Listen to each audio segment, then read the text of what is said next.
Só quando puder começar. Tá. Obrigado, Ian. Pessoal, então, vamos começar com uma oração, depois eu vou entrar na questão da construindo uma mega igreja. Pai, muito obrigado por poder estar aqui essa noite, Pai. Obrigado pela participação de cada um dos meus irmãos aqui, pela tua presença e pela tua bondade, Deus. Eu oro que o Senhor abençoe esse tempo que vamos passar juntos, falando a respeito da história do nosso movimento.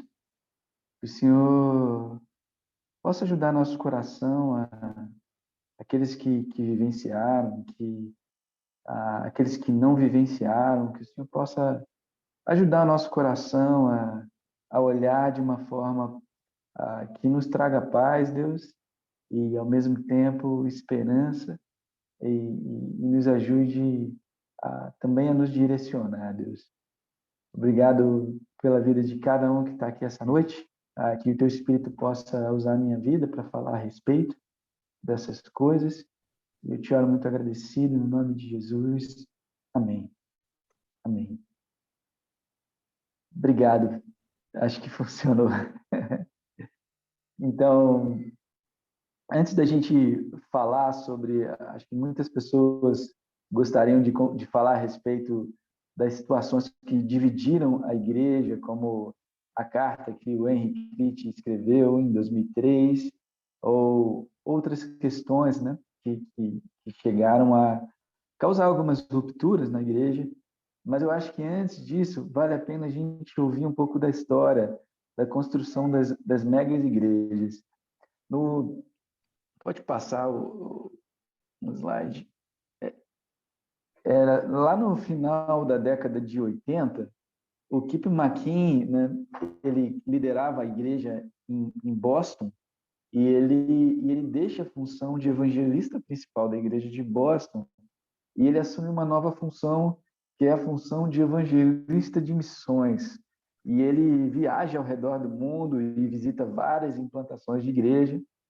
Lá no finzinho da década de 80 tem essa função de evangelista de missões mundiais. Então ele passa a ter essa função.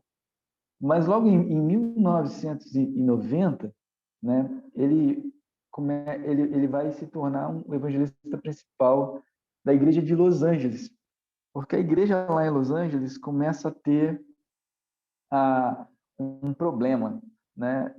Tem uma crise na igreja de Los Angeles, e essa crise acontece. Pode passar para o próximo slide, Sérgio.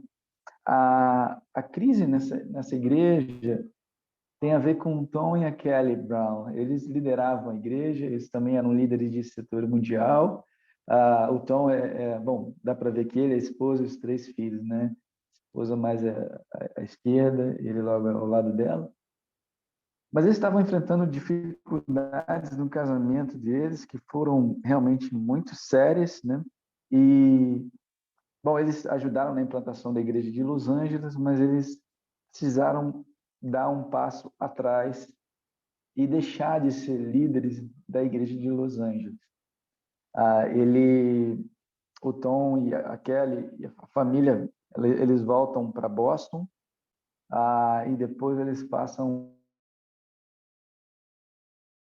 um tempo na Geórgia também.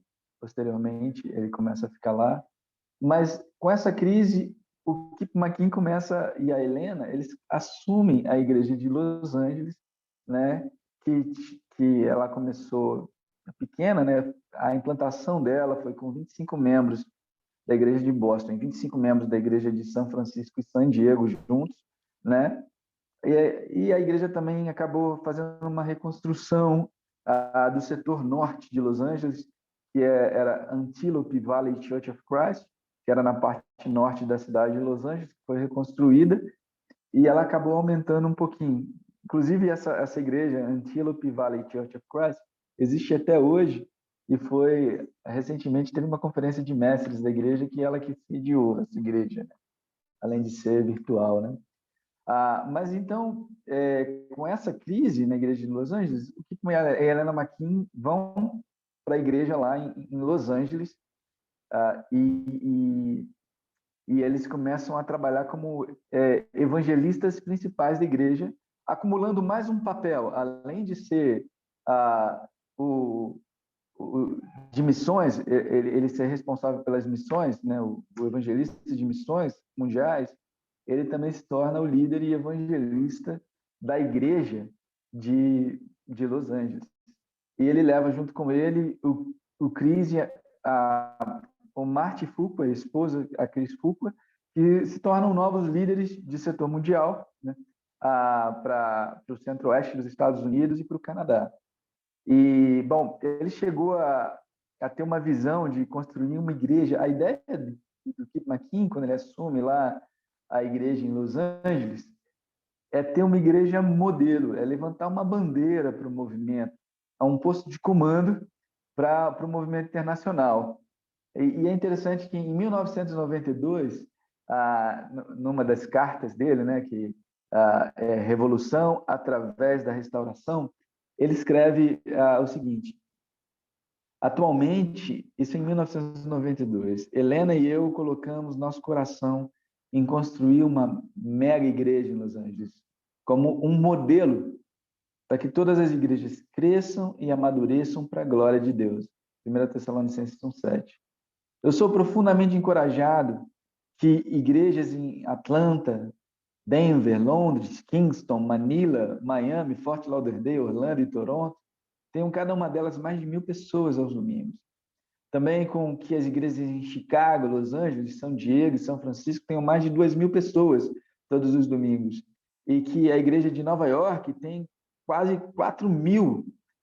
Animadoramente, Boston recentemente teve um culto de domingo com 6.500 pessoas.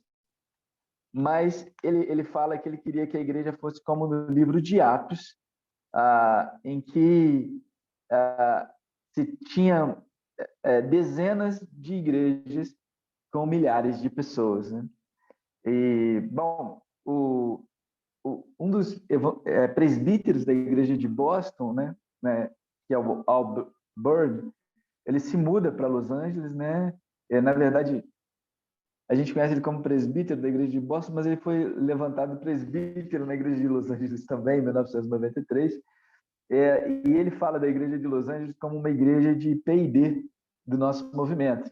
É a igreja de pesquisa e desenvolvimento para o reino, onde as ideias e as inovações são desenvolvidas, exploradas, especialmente na área de grandes igrejas, de crescimento de grandes igrejas. Então, na verdade, assim, o que o Kip queria fazer com a igreja de Los Angeles era ter uma bandeira de um modelo de igreja de crescimento. Então, uma tendência de construir mega igreja não era uma coisa nova. Na verdade, tem um artigo de um periódico conhecido que o título do artigo é A Nova Igreja, né? E esse artigo ele fala sobre essa tendência que estava acontecendo nos Estados Unidos de terem mega igrejas, né? Então, ele fala o seguinte: as instituições sociais que antes mantinham uma vida cívica, escola, família, governos, companhias, vizinhanças e até mesmo as igrejas do estilo antigo, não são o que costumavam ser. As novas congregações estão organizando a vida religiosa para preencher o vazio. A nova igreja, em seu estado plenamente desenvolvido, pode ser a mais clara aproximação de comunidade e talvez estrutura cívica mais importante que toda uma geração provavelmente terá conhecido ou encontrará em uma nação transiente e impessoal. Aqui ele está falando dos Estados Unidos, pode passar para o próximo. As igrejas são notáveis, principalmente essa nova igreja, né? Por causa do seu tamanho. Muitas dessas congregações, a maioria protestante, conta com milhares de pessoas na assistência de um final de semana. Em alguns casos, mais de 10.000. Por sua grandeza, eles geralmente são conhecidos. E geralmente se perturbam por serem chamados mega igreja. Essas congregações muito grandes e dinâmicas podem, no momento, não ser mais do que 400, mas elas são as de crescimento mais rápido no país. E ele fala que a grande maioria dos americanos que vão para a igreja vão para uma dessas grandes igrejas. Então, a ideia do do Kip McKean era ter realmente uma grande igreja. E talvez você já tenha ouvido falar de algumas dessas mega igrejas, né? Por exemplo, a igreja de Saddleback, que tem um livro escrito pelo um dos pastores principais dessa igreja, que fala sobre como construir igreja, né? Ele escreveu Uma Vida com Propósito e também Uma Igreja com Propósito. E nesse livro, né, ele fala que se você quer crescer como igreja, você precisa focar em um determinado tipo de pessoa que você quer alcançar. E geralmente as igrejas e mega igrejas elas aconteciam dessa forma, alcançar um determinado tipo nicho, né, da sociedade internacional. Ela tinha a ideia de alcançar todo tipo de pessoa em todas as camadas sociais. Então ela tinha isso, inclusive tinha um ministério que era o Ministério da Cruz e do Canivete. O nome do ministério era mais ou menos traduzindo, era mais ou menos isso, Ministério da Cruz e do Canivete. Foi um ministério lá na igreja de Los Angeles que o Kip McKean atuou fortemente, que era para alcançar locais que não tinham muito alcance por conta do tipo de pessoa, né? Então, e assim, como é que foi o crescimento na igreja de Los Angeles, né? Eu acho que é interessante a gente falar um pouquinho a respeito disso, né? Já isso é no final de 89, início da década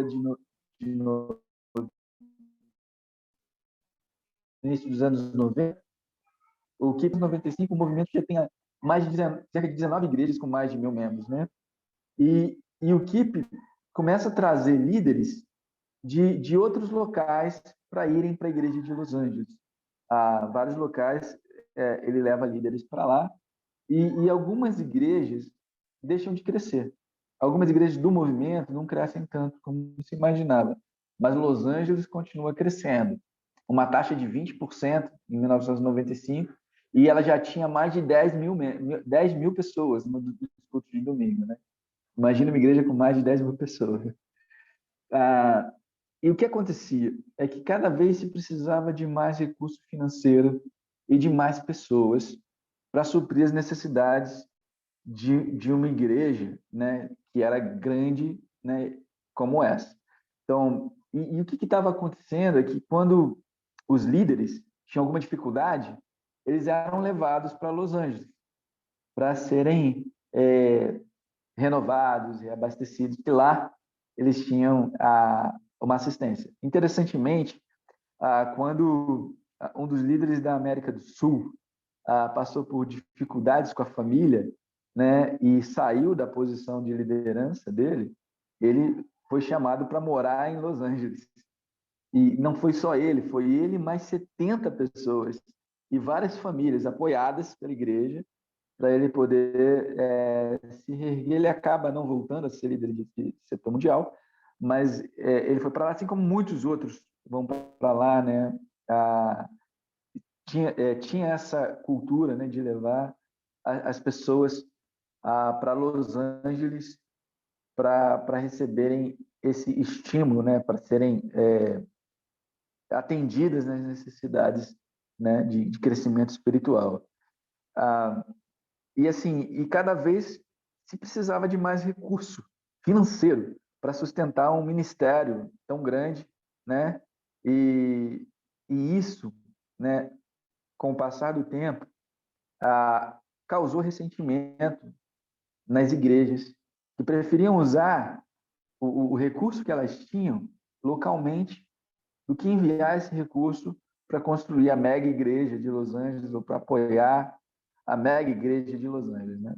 Então, a maioria dos líderes de setores mundiais moravam em Los Angeles e recebiam o salário deles, né,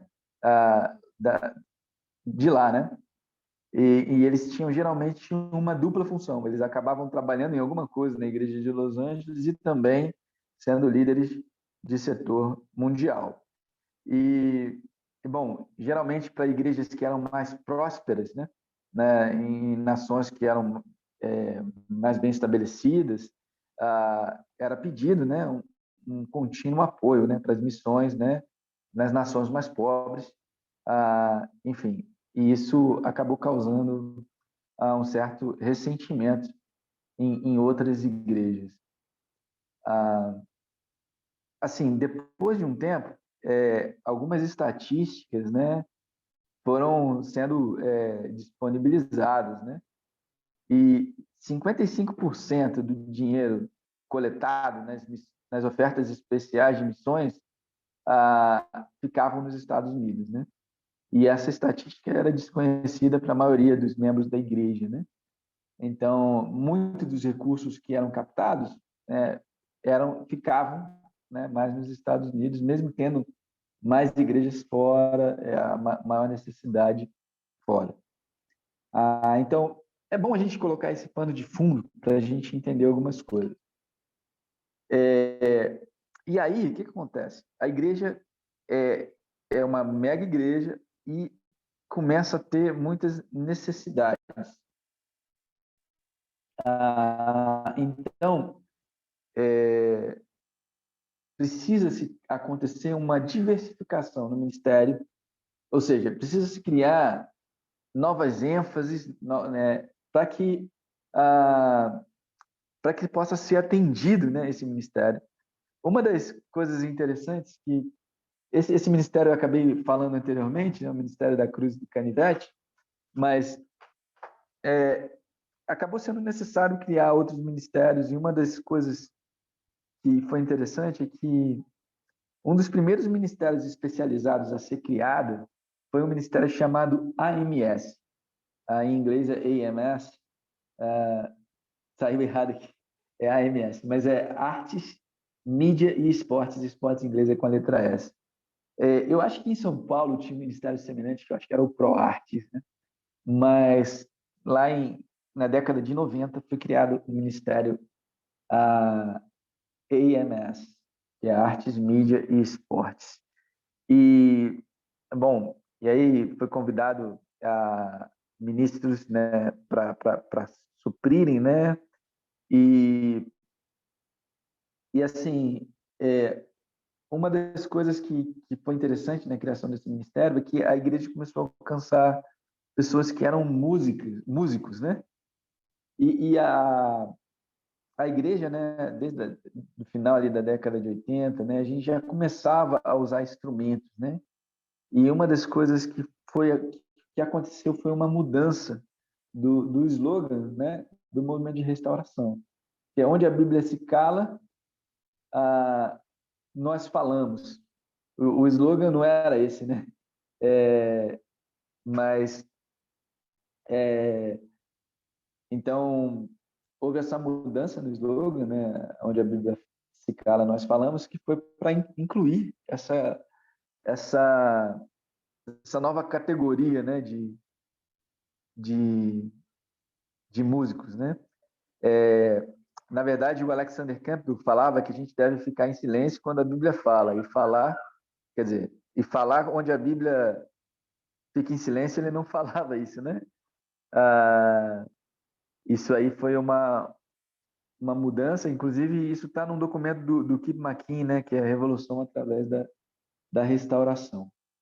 E nesse ministério, assim, começou a se alcançar artistas, né? Inclusive a igreja comprou uma propriedade que virou tipo um clube, né? Que iam pessoas da área artística, né? Assim, apesar da igreja, a igreja nunca alcançou assim um grande artista famoso, né? Mas tinha muitas pessoas que a igreja alcançava que eram da área no caso, eram lá de Hollywood, né, dessa parte da Califórnia, né? Los Angeles fica na Califórnia e Hollywood fica na Califórnia. Então eles alcançaram pessoas, né, que eram desse meio, né? E o que acontecia é que muitos dos convertidos que eram desse meio não foram muito longe nas carreiras, né? porque geralmente eles se negavam a fazer coisas que eles não consideravam de acordo com a Bíblia, né? E eu coloquei a foto do Denzel Washington. Você deve estar perguntando por que está a foto do Denzel Washington aí, né? A foto dele está aí porque tem uma história de uma irmã que ela foi convidada para fazer um filme com o Denzel Washington, mas ela tinha que fazer uma cena em que aparecia a parte de cima do corpo dela, né? Da cintura para cima. E ela se negou a fazer o filme, né? Talvez ela tivesse um boom na carreira dela, mas enfim, ela não aceitou. E isso se repetia em várias situações, né? Sempre colocando a fé dos cristãos assim, em xeque. Tem E aí tem vários casos, né? Tem um caso de um irmão da área de esportes também, que foi convidado para uma festa e quando ele chegou lá, tinham contratado várias mulheres que eram...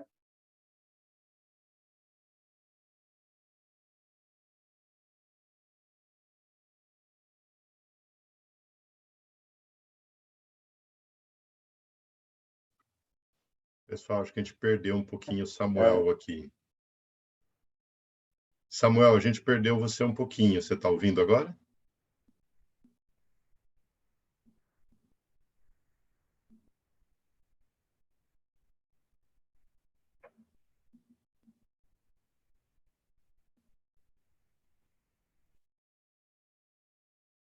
Samuel, está ouvindo agora?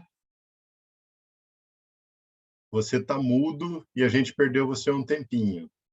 tô te ouvindo. Tá, a gente Ai, perdeu desculpa. você, travou um pouquinho quando você foi falar da festa que o esportista foi, a partir daí travou. Ah, desculpa. Estão me ouvindo agora bem? Sim, Eu- agora sim. Aham.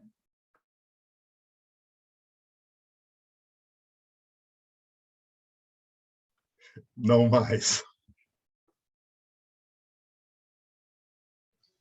Sumiu de novo. Samuel, não sei Enfim, se você está ouvindo, mas travou novamente. ok. Deixa eu ver se eu tô com um Wi-Fi aqui.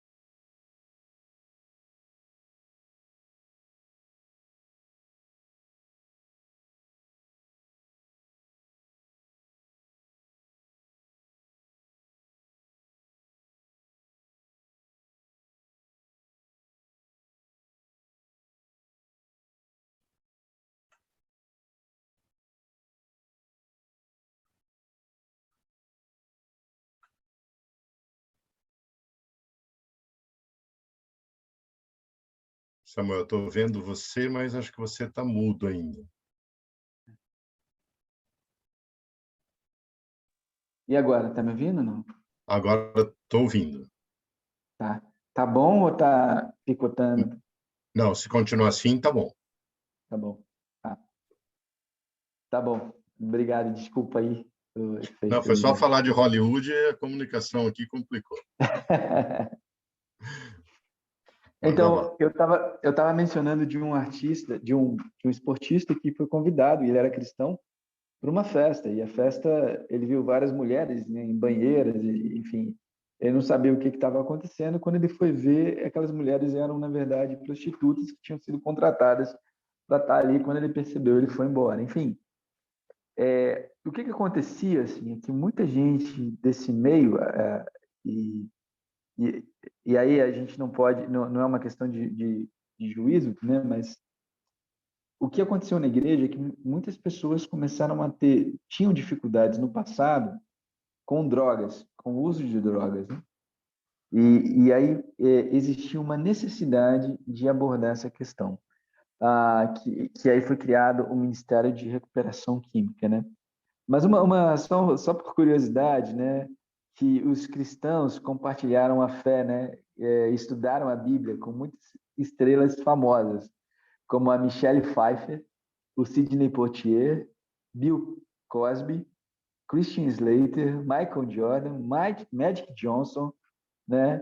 A Jennifer Lopez, ela foi à igreja várias vezes, né? E assim, apesar de não ter batizado ninguém, essas pessoas ouviram a mensagem, né? Foram alcançadas de alguma forma. Eu acho que isso é interessante. Mas o Ministério de Recuperação Química, né? Ele começou, na verdade, ele começou um trabalho que começou muito bem foi em Nova York em 1987, né? E um dos líderes foi o Mike Littlewood, que era evangelista na igreja de Nova York, e ele ajudou pessoas que tinham adicção, né? O dependência química, né? A manterem o compromisso que elas fizeram no batismo para ficarem limpas, né? Do álcool e das drogas, né? E eles acabavam também alcançando outras pessoas que tinham problemas semelhantes, né? Enfim, esse trabalho começou a ser feito também, né, na igreja de Los Angeles, se tornou um pilar, né? O Kip McKean, né, ele tinha uma questão com esse ministério, porque geralmente, né, quando se trata da questão de alcoolismo ou de uso de drogas, se trata desse assunto como uma doença, né? Inclusive, em alguns lugares, o alcoolismo é ranqueado como uma das doenças que mais matam, né, no mundo, né? E, enfim, e a questão dele com esse ministério é que o uso de drogas e o uso de álcool, né, que também é uma droga, deve ser tratado como pecado e não como doença. A doença é o pecado e que pecado você pode se arrepender, né? Bom, enfim, mas foi adquirido muita sabedoria para lidar com esse assunto e, e de maneira interessante, isso abriu porta para um dos ministérios talvez mais incríveis assim que eu acho que aconteceu na igreja, que foi o Ministério de Recuperação Espiritual. Um, um mestre da igreja, né, que se formou pelo um seminário teológico, né, ele começou a trabalhar o seguinte: a igreja, apesar de batizar muitos, sempre teve uma taxa de saída enorme. Então, muitas vezes você batizava muitas pessoas e muitas pessoas iam embora. E um dos objetivos desse ministério de recuperação espiritual era diminuir a taxa de partida da igreja, diminuir a taxa de abandono da igreja. E esse mestre, né, que foi o Martin Luther, ele começou a ouvir os cristãos que sentiam dificuldades. E aí ele começou a ouvir algumas coisas, como alguns irmãos falando sobre como foram tratados com dureza por um líder, como eles não se sentiram respeitados. E isso iniciou uma conversa com outros líderes. E isso também possibilitou que alguns cristãos que se sentiam fracos, né, pudessem conversar sobre alguns assuntos que eram difíceis. Assim, e isso diminuiu, realmente foi um sucesso.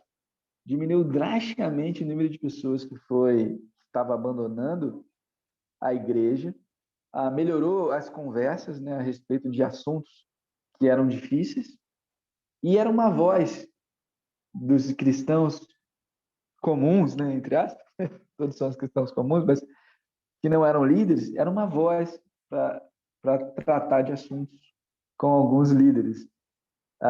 Então, isso fez com que várias pessoas que eram consideradas espiritualmente fracas, algumas delas se tornaram corajosas e até líderes, né?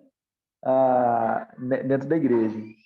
Então, isso foi algo muito bom.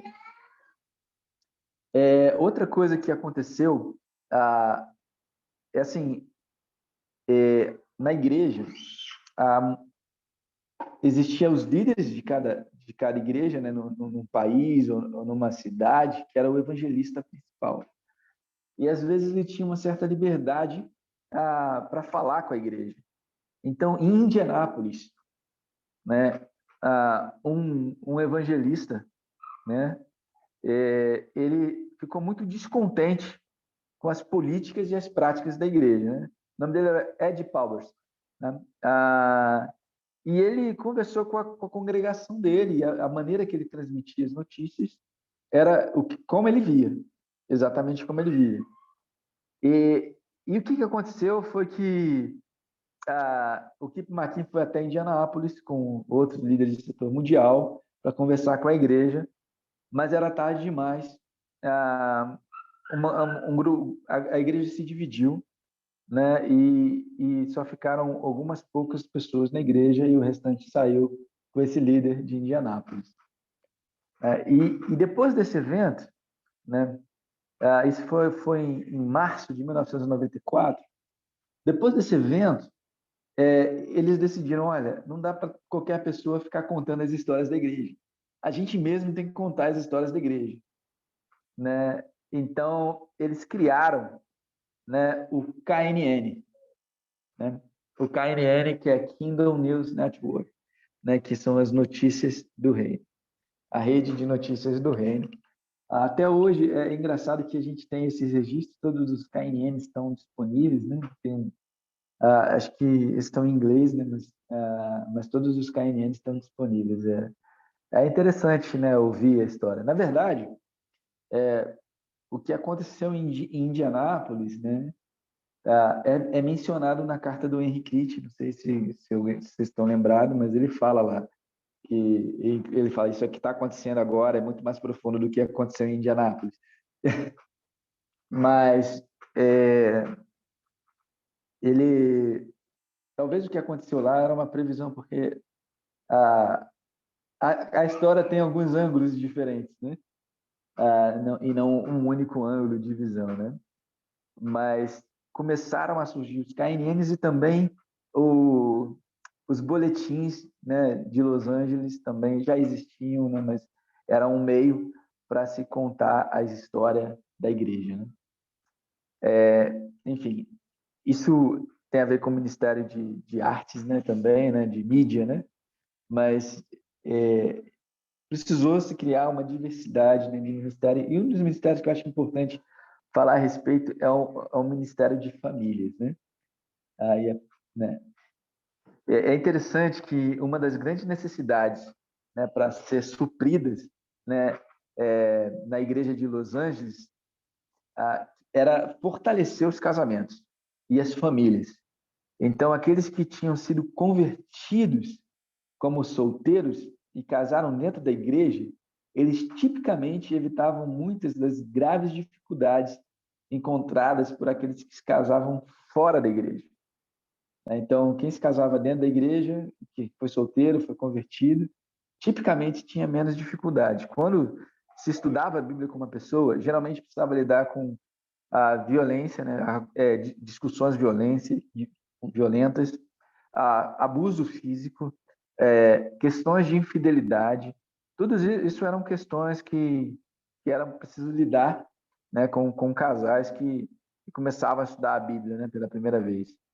E foi feito um esforço, né, para conseguir conselheiros profissionais, pessoas que têm formação em aconselhamento bíblico, né, para trabalhar na igreja lá em Los Angeles. Então, eles tinham dentro de Los Angeles e pegaram de outros lugares para suprir essa necessidade, né? E bom, isso foi feito, esse esforço. E aqueles que, só para mencionar, eu acho que é importante relatar isso, aqueles que tinham sido infiéis, né? Às vezes estudava a Bíblia com pessoas que não foram fiéis, né? Era esperado que eles confessassem o pecado deles e que para os parceiros, para o cônjuge, né? E procurasse perdão antes de ser batizado. Era essa prática, né? Então, vocês, alguns aqui viveram essa época, então devem conhecer, ou já estudaram a Bíblia naquela época, com pessoas nesse pano de fundo, né? E mais frequentemente do que o normal, né? Muito mais acontecia, que esse perdão acontecia, né? E eles se reconciliavam e com o entendimento de que os pecados do passado foram lavados no batismo. E eles iam começar uma vida nova como cristãos. Esse é o entendimento. Só que, às vezes, o que acontecia é que problemas, né, que estavam no passado, né, às vezes, vinham para a superfície.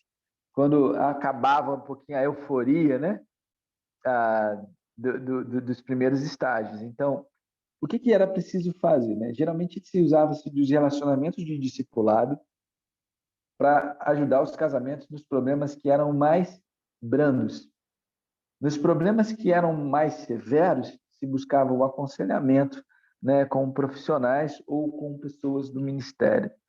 E o que, assim, acho que é interessante, assim, apesar de solteiros que se casaram na igreja, tipicamente, né, tivessem uma certa vantagem em relação aos outros, no casamento, com a rotina de conflitos, né, que eles ainda precisavam de atenção.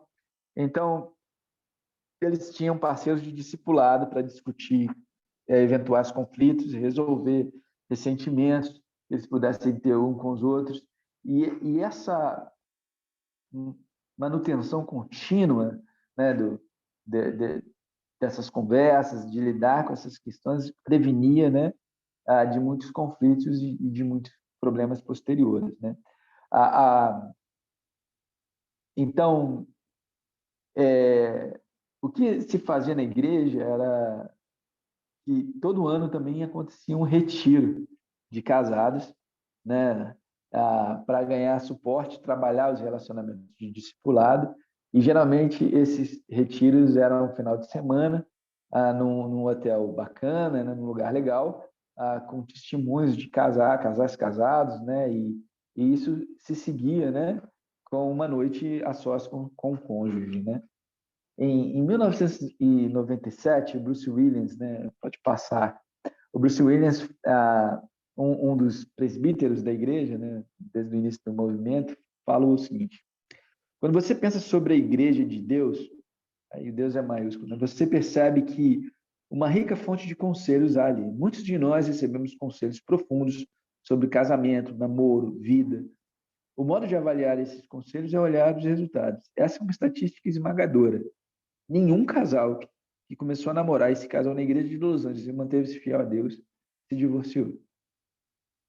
E essa estatística era real para Los Angeles, mas não para o resto do movimento, né? Então, mas realmente era muito pequeno, era drástica assim os casos de divórcio, né?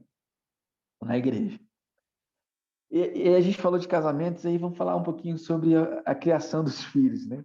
Quando a Igreja de Cristo começou, a maioria dos líderes da igreja, né, eles eram solteiros ou recém-casados, com a expectativa de que, bom, com a exceção, né, só de algumas pessoas que vieram de Crossroads ou das igrejas de Cristo para o movimento que eram casados com filhos mais velhos, mas a maioria era solteiros ou recém-casados, né?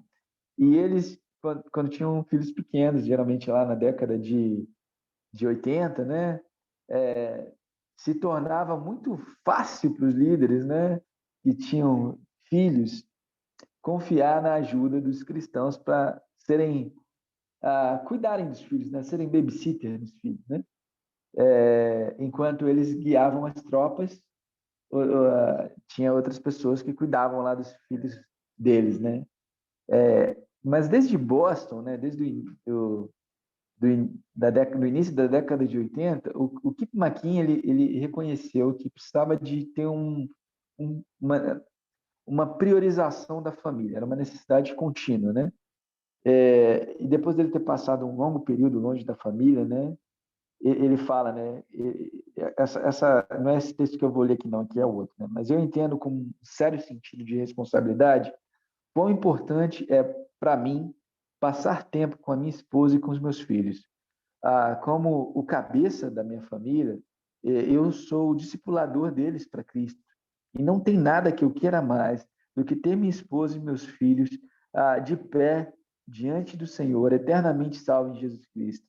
E me mataria perder um dos meus filhos por não ter eles fiéis, como cristãos fiéis. Helena e eu oramos sobre isso quase todo dia, que nossos filhos vão se tornar cristãos e que nós seremos o tipo de exemplos e não hipócritas, a fim de que eles se tornem cristãos depois. Assim, apesar disso ser falado na década de 80, né? Na década de 90, as crianças que eram pequenas agora são jovens. E esses jovens começam a questionar a fé deles, inclusive filhos de líderes, questionar ao movimento, questionar várias coisas, né? Algumas questões que para algumas crianças elas não falavam, à medida que elas se tornam adolescentes, elas começam a expressar isso. Bom, e começa a acontecer várias dificuldades, né, em relação a filhos na igreja. E aí o Al Bird, né, que é um dos presbíteros lá, né, que teve 3 filhos. O Al Bird já faleceu, né, mas ele tem 3 filhas que foram batizadas, né, que se casaram com outros cristãos,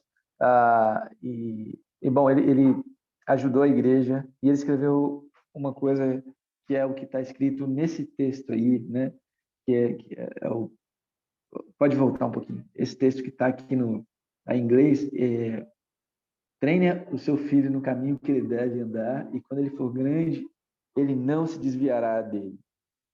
Alguém disse que nenhuma quantidade de sucesso compensa o fracasso em casa. Todo discípulo sonha que seus filhos vão crescer e amar a Deus e servir a Ele com todo o seu coração, que eles vão ter um impacto profundo. A promessa de Deus em Provérbios 22:6. Na verdade, Provérbios não é um livro de promessas, né? Mas ele chama aqui de promessa. A promessa de Deus, contida em Provérbios 22:6, nos traz um grande conforto. Porém, é de vital importância uma condição que precede essa promessa: treinar a criança no caminho que ela deve ir. A experiência nos mostra que isso é muito mais fácil dizer do que fazer. Uma rápida observação nos líderes poderosos de Deus do Antigo Testamento mostra que quem é quem em relação aos cuidados paternos, né?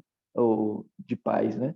Abraão, Isaac, Jacó, Arão, Gideão, Eli, Samuel, Davi, Salomão, Ezequias e Josias, todos eles tiveram pelo menos um filho que não foi fiel a Deus.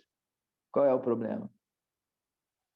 Treinamento ou falta de treinamento é o problema. Então, a igreja começou a instruir as pessoas a treinarem seus filhos, né, para que tivessem filhos fiéis ao Senhor, né? E aí, o que envolvia esse treinamento? Aí pode passar. O que é treinar os filhos? Na época, essa era a doutrina, né, o ensinamento que era dado sobre treinamento de filhos. As crianças se esperavam que elas obedecessem a primeira vez que os pais falassem com ela, e com uma atitude boa. E o principal método de disciplina para as crianças pequenas era a palmada, né? Essa era uma prática que crescentemente ficou mal vista pela sociedade americana, e atualmente existe lei contra ela, né, em alguns países, né? E os pais eram ensinados, por conta dessa vista negativa da sociedade americana, né, também, eles eram ensinados quando eles forem disciplinar os seus filhos com palmadas, não fazer isso em público e não fazer isso com raiva. Antes de receber a disciplina da palmada, a criança recebia uma explicação e um motivo pelo qual ela estava sendo punida. Pode passar. Depois, né, da disciplina, se dava um abraço para garantir ou assegurar à criança o amor dos pais. Essa prática da palmada devia se tornar um princípio doutrinário, que devia ser mantido apesar da pressão da sociedade para abandoná-lo. Os pais eles eram encorajados a manter uma devocional familiar semanal para ensinar lições bíblicas simples sobre comportamento e como desenvolver um caráter cristão. À medida que as crianças cresciam, era esperado que elas tivessem uma devocional diária, né? Assim como os pais dela, o tempo com Deus, né? As crianças também tinham tempo com Deus. E à medida que elas estavam passando por uma transição difícil, ela pedia que pessoas, como jovens mais velhos ou universitários, né, ou pessoas espiritualmente fortes, fossem mentores dessas crianças. Com o passar do tempo, né, uma das coisas que o Kip McKean desenvolveu, né, na família dele, que ele passou para o movimento, é que os filhos não deviam ser apenas obedientes aos pais, mas também tinham que ser excelentes em tudo, né? E ele escreveu os filhos deles em esportes e os filhos dele tinham ranking jogando tênis, né? E para participar de muitas coisas, a igreja fornecia dinheiro para que os filhos dele pudessem participar de competições de tênis e de outras situações semelhantes. Com o tempo, algumas pessoas que financeiramente eram favorecidas na igreja, que forneciam recursos, começaram a questionar por que os seus filhos têm recebido e os filhos de outras pessoas não, né? E aí começou a se ajudar a outras pessoas também, procurar ajudar outras pessoas. E teve também projetos de Hope, em que até os filhos do Kip McKean se envolveram para ajudar crianças carentes a aprenderem a jogar tênis, enfim. Mas existia essa questão, né, de que ele queria que as crianças fossem melhores, né, ou excelentes, né, em tudo. Os filhos dele, dois deles passaram para a faculdade de Harvard e um para Stanford, né? E quando uma das filhas dele chega no segundo ano da faculdade, ela começa a questionar a fé dela. Só que não é um questionamento de rebeldia. Ela começa a se sentir mal porque considera-se o pai dela como líder de uma seita, né? Então ela ouve muito isso e ela começa a ter aulas sobre filosofia e questões humanas que começam a questionar a fé dela. E se torna uma questão profunda. E o que acontece é que o Kip McKean, ajudado por outros líderes da igreja de Los Angeles, começa a perceber que a família dele não estava indo bem. Não casamento, as questões com os filhos, mesmo ele forçando, né, para que eles fossem excelentes, né, existiam pecados, né, que ele via evidentes. E isso foi um ponto de partida, não foi a única coisa, mas ele fala que a postura dele, arrogante e de sempre achar que está certo, não ajudou a família dele e isso também influenciou a igreja. Os líderes que estavam perto dele mostraram para ele que isso era uma questão do caráter dele. E em 11 de novembro de 2001, né, ele se reúne com a comunidade de Los Angeles e decide se retirar do papel de evangelista líder de Los Angeles e de líder de missões mundiais e ter um período sabático para ele lidar com os pecados profundos dele e apoiar a família dele. Então, isso é um gancho porque a gente vai entrar na próxima aula. Mas eu queria terminar aqui a aula e agradecer. E bom, é isso. E